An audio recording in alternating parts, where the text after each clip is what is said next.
मिरज पंचायत समिती सभापती निवडीत भाजपला धक्का, महाविकास आघाडीने मारली बाजी, सर्वात कमी वयाची सभापती। सांगली जिल्हा परिषदेच्या तोंडावर पार पडलेल्या पंचायत समिती निवडणुकीमध्ये भाजपला मिरज पंचायत समितीमध्ये धक्का देत महाविकास आघाडीसोबत राष्ट्रवादी अजित पवार आणि शिवसेना शिंदे गटाने बाजी मारली आहे। केवळ 3 जागा असणाऱ्या काँग्रेसने पंचायत समिती सभापतीपदी बाजी मारली आहे आणि सर्वात कमी वयाची सभापती म्हणून नोंद झाली आहे, तर शिवसेना शिंदे गटाला उपसभापती पद मिळाले आहे।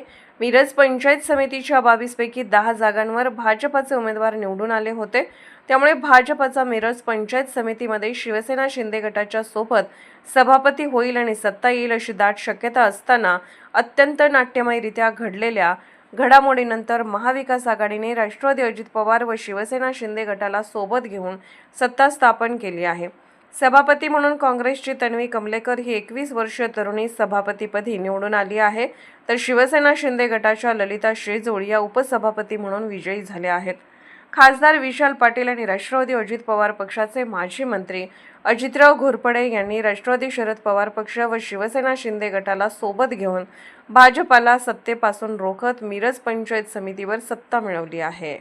ही 2026 ची जिल्हा परिषद निवडणूक ही पक्षावर नाही तर विचारावर लढली होती आणि विचारावर लढत असताना ह्या मिरज तालुक्यात वसंतदादांच्या काळापासून जे पुरोगामी विचाराची जनता आहे त्यांच्यासाठी एक चांगला पर्याय म्हणून आम्ही उमेदवार उभे केले होते। कुठल्या पक्षाचा कुठल्या गटाचा हा विचार न करता, आणि म्हणून ह्या ठिकाणी तुम्हाला आज सभापती निवडत असताना विचित्र वाटत असेल की काँग्रेस पण ह्यात आहेत, राष्ट्रवादी घड्याळ पण आहे, राष्ट्रवादी तुतारी पण आहे, ह्याच बरोबरीनं शिवसेना धनुष्यबाण पण आहे। हे विचाराची एकी होती, निवडणुकीपूर्वी होती, ती तशीच पुढे राहिलेली आहे। आणि या ठिकाणी आमचे नेते घोरपडे सरकार यांनी आमच्या विनंतीला मान देऊन या ठिकाणी पहिला सभापती करायचा मान हा एक तरुण 21 वर्षाची MBA शिकत असलेल्या मुलीला मान दिला आहे। आणि मनोज बाबांच्या विचाराचीच ती उमेदवार असल्यामुळे त्यांनी त्यांना त्या उमेदवाराला पूर्ण साथ दिली। आमचे नेते जयंत पाटील साहेब, विश्वित कदम यांच्याशी काल रात्री चर्चा करून ही एकत्रित आम्ही मोड बांधलेली आहे। अर्थात भाजपने खूप प्रयत्न केले ही निवड होऊ नये यासाठी, आणि त्यातनं आज निवड झाली आणि दोन्ही सभापती उपसभापती हे या ठिकाणी निवडून आले, ह्याबद्दल आम्हाला चांगलं समाधान आहे। आणि सर्व सदस्यांचे या परिस्थितीत मोठे आमिष, धमक्या, वेगवेगळ्या त्रास सहन करून सुद्धा या ठिकाणी येऊन आपल्याच विचाराच्या लोकांना सभापती उपसभापती निवड केली, ह्याबद्दल मी सगळ्या सदस्यांचा आभारी। सभापती आणि उपसभापतीपदी आपल्या काँग्रेसच्या सभापतीपदी तन्वी कमलेकर आणि उपसभापतीपदी आमच्या शिंदे शिवसेनेच्या ललिता काकी शेजूळ यांची निवड झालेली आहे। ही निवड होत असताना आमच्या जिल्ह्याचे खासदार विशालदादा पाटील असतील, आमचे मनोज बाबा शिंदे म्हैसाळकर आहेत, त्याचबरोबर अजितराव घोरपडे सरकार असतील आणि सगळ्या पक्षाचे नेते मंडळी यांनी एकत्रित येऊन आज हा एक ऐतिहासिक असा बदल करायचा ठरला होता। आम्ही पाहिलं होतं, आम्ही आतापर्यंत या युतीमध्ये एकत्र राहिलो, परंतु युतीमध्ये महापालिकेमध्ये जी झालेली फसवणूक होती ती फसवणूक यावेळेला होऊ नये या दृष्टीने आम्ही विचार करून आम्ही आता या महाविकास आघाडीबरोबर राहून विशेषतः आनंद असा की तन्वी कमलेकर ही निवडून येत असताना आमच्या पॅनलमधून ती नरवाड गटातून निवडून आलेली आहे, त्यामुळे तिचं सभापतीपद झाल्याबद्दल अभिनंदन। आणि ललिता काकू शेजूळ या अगदी पहिल्या आमच्या मनोपूर्व भागातून निवडून आलेल्या उपसभापती, त्यांना उपसभापती पदाचा मान मिळाला आहे। या नेते मंडळींनी दोघांवर विश्वास टाकलेला आहे। नक्की महिला भगिनींचं राज्य नक्की वाटते।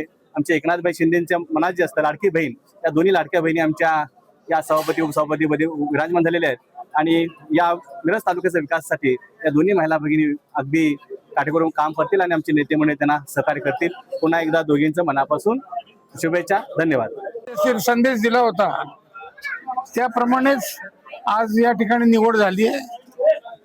जनतेचा संदेश कार्यकर्त्यांनी मान्य केला, नेत्यांनी मान्य केला।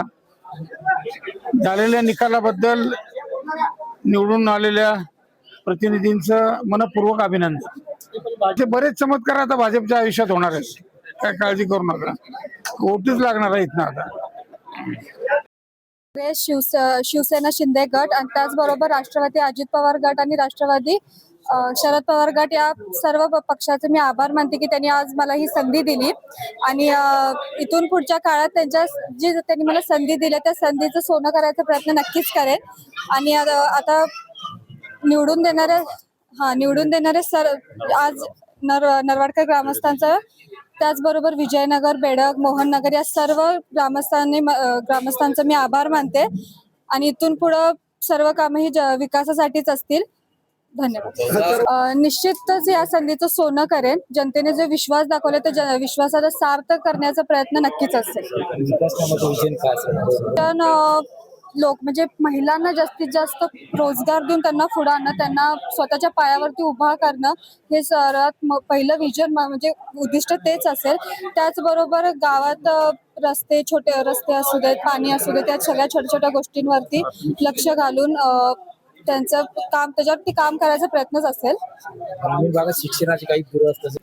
हो, शिक्षण महत्वाचं आहे त्यामुळं म्हणजे त्याच्यावरती काम नक्कीच केलं जाईल. तिथे जाऊन पहिला नेमकी समस्या काय आहेत, काय कोणत्या गोष्टीच्या अपूर्ण गोष्टी आहेत त्या गोष्टी जाणून घेऊन तिथं त्या गोष्टींवरती काम करण्याचा प्रयत्न नक्कीच असेल. तुमची बॅकग्राऊंड सध्या MBA फर्स्ट इयरला शिकत आहे आणि कोणताही राजकीय वारसा नाहीये. आमच्या घरातून मी पहिलीच निवडणुकीत उभारलेली सदस्य आहे.